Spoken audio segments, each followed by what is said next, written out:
What's going on, everybody? Well, today I want to talk to you guys about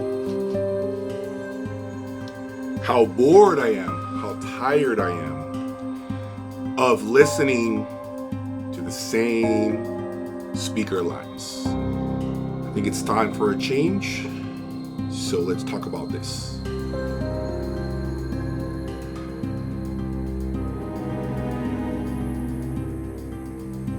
Welcome back, everybody. Thank you for your time, your support. Please subscribe, hit that like button, continue to support the channel. I really appreciate you guys standing behind me. And if you haven't had a chance to check out my website, jayaudiolab.com, please do so. Consider becoming a member. There is a lot of content, videos that will never be here on YouTube on there. And of course, feel free to check out my new cable line, Authentic Audio Image. Great line, and that's what I'm going to be using going forward with any speaker that you see in my lab. Well, today is a video that I decided to get front and center and really could begin to articulate to you guys what's been going on through my head. The title of the video is I'm Tired of These Speakers. And I want to start by first saying that I am tired of essentially trying the same thing over and over and over again.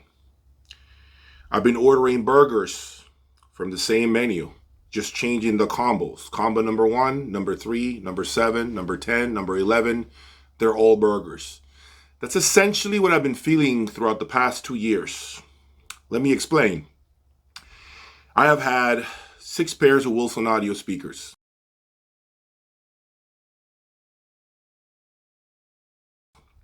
I've had 6 pairs of Magical speakers.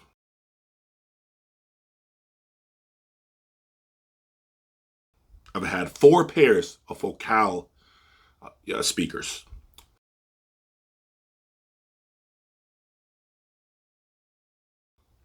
That makes a total of 16 pairs of speakers throughout the last 2 to 3 years. And guys, I have to be honest today. I am getting tired of the same sound. I am getting tired of the same delivery of information or presentation or signal or however you want to call it. You understand what I'm trying to say. It's been the same over and over and over again. And I think part of it is my own fault because I have been closing doors to presenting perhaps or opening up the opportunity to other brands, other speaker brands. Now, I don't want to go out and say that this is an attempt at not giving the flowers that Wilson Audio, Magical, and Vaughn deserve from me. Because there is a reason why they have been in my channel more times than any other brand. And that is because I believe in what they do and I appreciate everything they do. I think that they are still some of the best, if not the top 3 brands in the world. That said, guys, I'm ready for some pizza. I'm tired of burgers. And what I mean by that is I have started to really contemplate going in a different direction when it comes to speakers.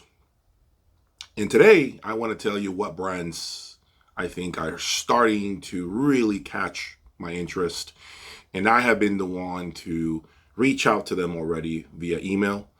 And I began to gather feedback from a lot of well-known reviewers as far as their opinions on these brands. First and foremost, I am contemplating MBL Loudspeakers. Now, I know in the past I was very critical about the MBL Extreme system. I didn't like it. If you watch my wrap-up video of I believe this year's Florida Audio Expo, I didn't really care for that system. However, first of all, that's not a system I would buy. It's too much money. Secondly, I would consider the purchase of the smaller sibling, the 101 MK2, which is, I believe, $91,000 as of today. The intent here is for me to essentially get acquainted, essentially live with a system that I'm not necessarily used to. I want a challenge. I want something thrilling. I want food to be served different. I don't want to know what basically is coming my way. See, the thing is, when you buy a Wilson Audio, when you buy a Magical, when you buy a Focal, you kind of more or less know what's coming your way if you have owned any of these models. You pretty much know. Okay, it's going to be a burger and it's going to have the following toppings. Now you're putting different things inside to make it taste better, maybe 2 buns instead of 3. Who knows? You're just kind of designing around the same concept, okay?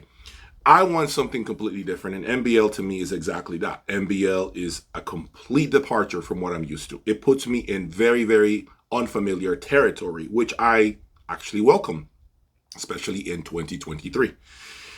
Now, I've been talking to a few reviewers, which will go nameless. Actually, I spoke to 3 different reviewers, okay, and they all have their sentiments about MBL. They all appreciate what the system does. They appreciate the technology. They appreciate their take, the way they approach loudspeaker design. However, the absolute presentation, the entire holistic presentation, is something that, some of them are not very fond of. Some of them are not necessarily sold on, if that makes sense. They do believe MBL does some neat things. The way they approach sound, the way the delivery, the way the presentation comes out, because it is an omnidirectional speaker, by the way, sound happens to be created or reproduced around the entire speaker. And so the feeling is very different. It's going to take time getting used to, and you may never really vibe or connect with the sound. That's more or less the feedback I have gotten from a lot of reviewers, okay? So it is a complete different venture, an investment, if you will, that may or may not pay dividends. So I have to be understanding, and I understand where they're coming from. I totally get it. That said, there is another factor that, that has been brought to my attention, and that is the fact that MBL speakers requires a room with basically little to no room treatment. Because that speaker design relies on reflections, wall reflections, to create the illusion of the venue, of the room where the recording took place. As you know, my room is treated. You're seeing panels right here, and I got a bunch behind, and I got some over my head.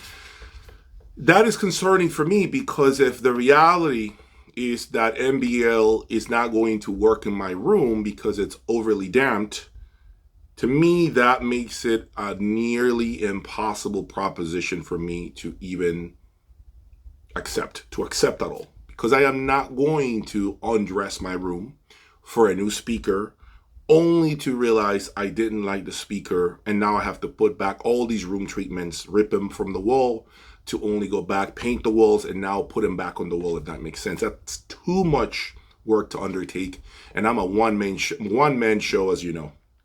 And so that to me is a complete turnoff if that's the truth. Now, again, this is what's being told to me.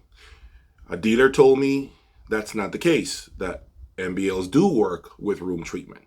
So it's not completely true, okay? So who am I to believe? It's very hard, right? Very difficult. The only way for me to know is to get on a plane and travel, and listen to their different systems and see if maybe the MBL 101, MK2 really steals the show for me, if I can connect with it.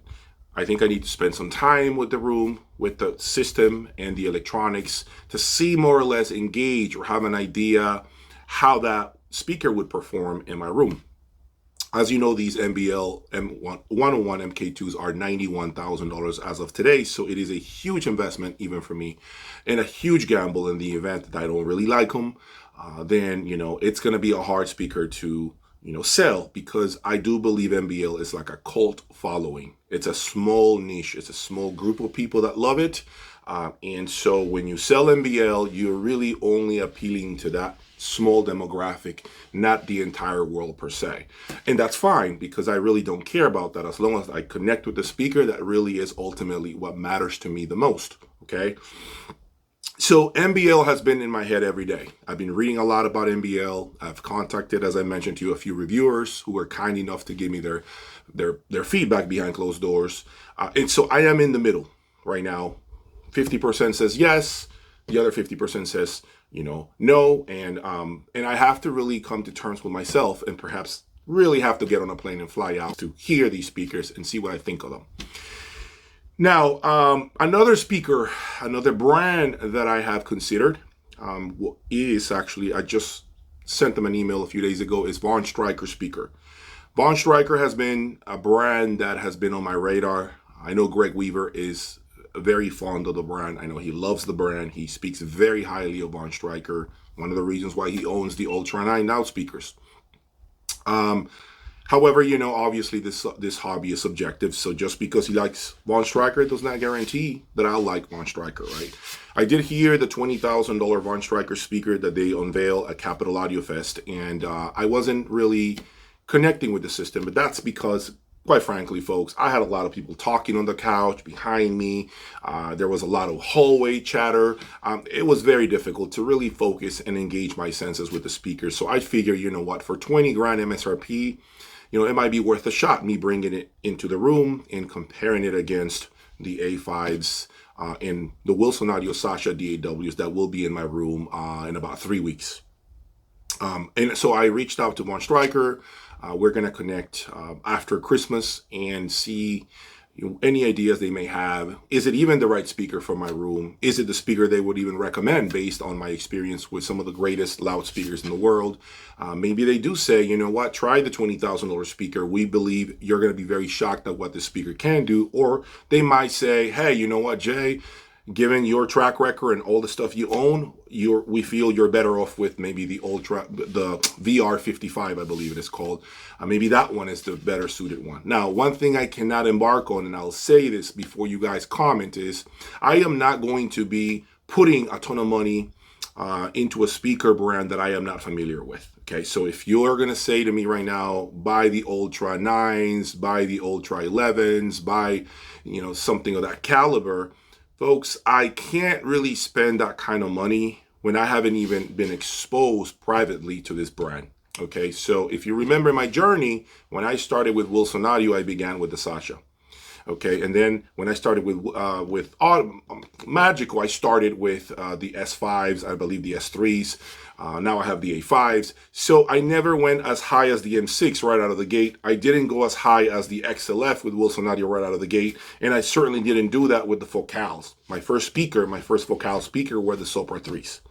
So I think I need to do the same thing with Vaughn Stryker. I need to try their more affordable speakers first, and based on what those do, that will give me an indication as to whether I should move up the line and figure out what they do at a whole new level. Their models above, if that makes sense, right? I want to see from the beginning what their offerings, their entry offerings do, and then what do you gain as you go up the ladder.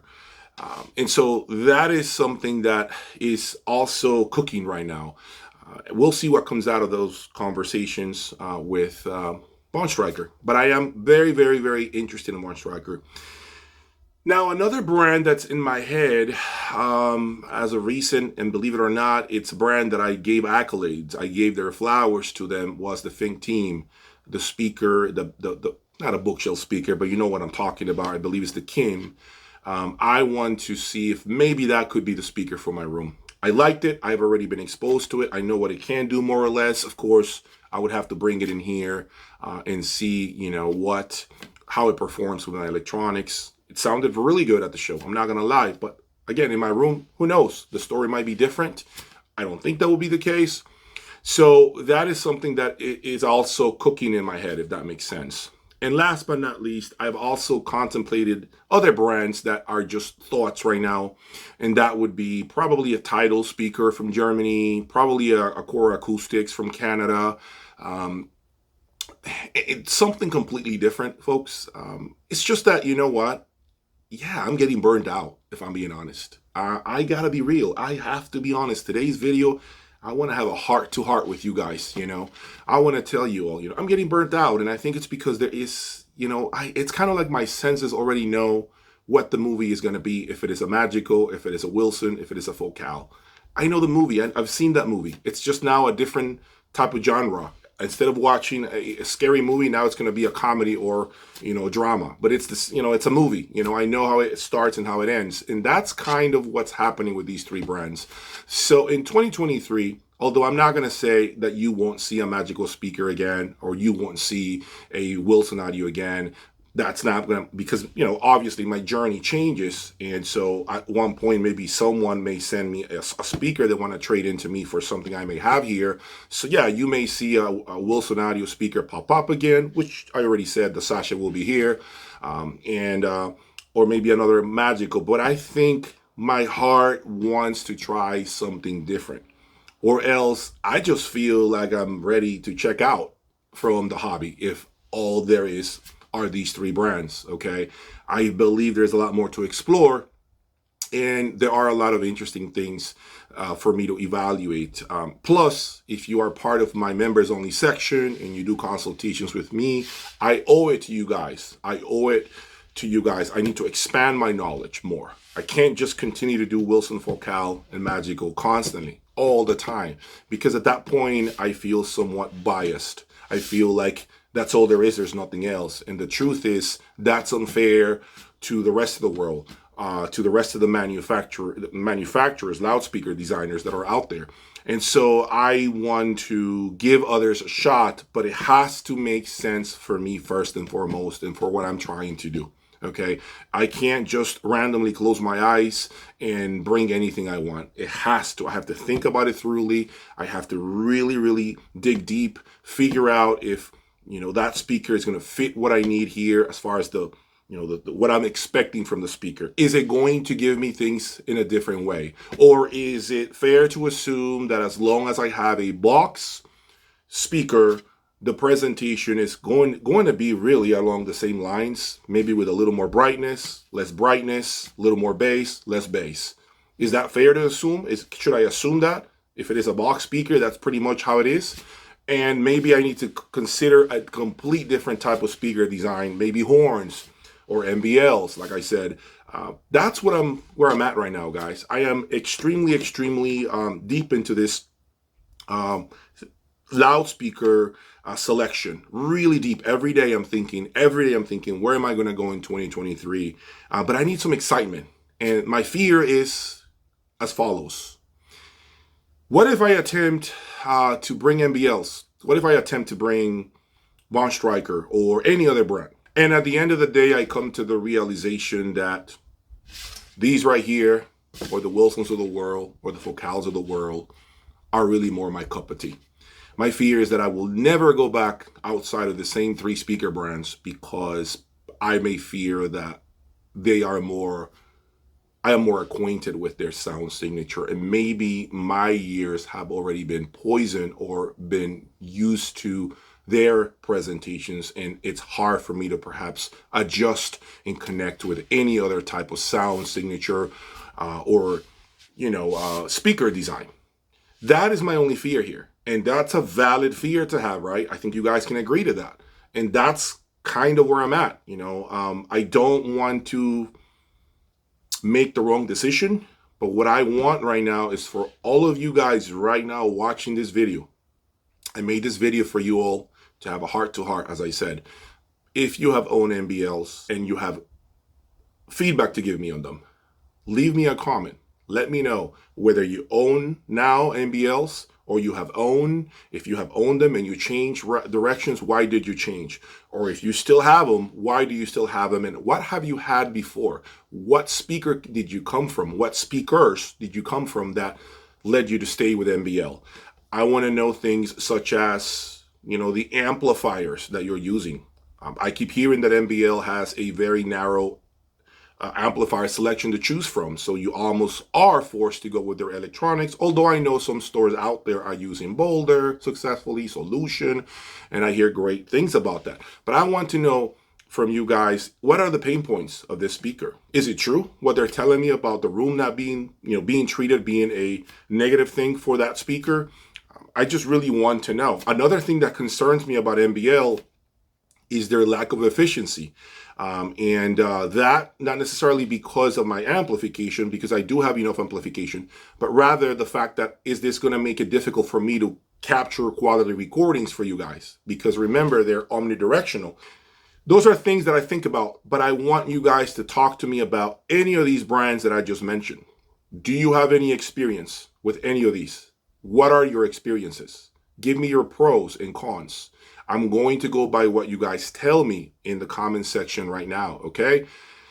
Sorry if I made this video and I made some of you guys unhappy in the event that you expected to perhaps see a lot more Magical, a lot more Wilson, a lot more Focals in 2023. As I said earlier, this isn't a knock against any of these three brands because they have served me quite well over the last 2 to 3 years. It is simply me wanting to explore something new. I need to do that for me, for my sanity, for me not to get bored, because I am getting bored, and that's the truth. I'm keeping it 100 with you. I'm keeping it real. I'm getting bored, and I need to feel that thrill factor of coming into my room and I can't get off the chair because I'm glued to the presentation, okay? And that's simply right now, I think it's starting to diminish. That feeling is starting to diminish more and more and more, which is why I'm now considering new loudspeakers, okay? That's all I got for you guys. Comment below, please. Let me know your thoughts on which way I should go next and why. Thank you, and that's all I got for today. Peace.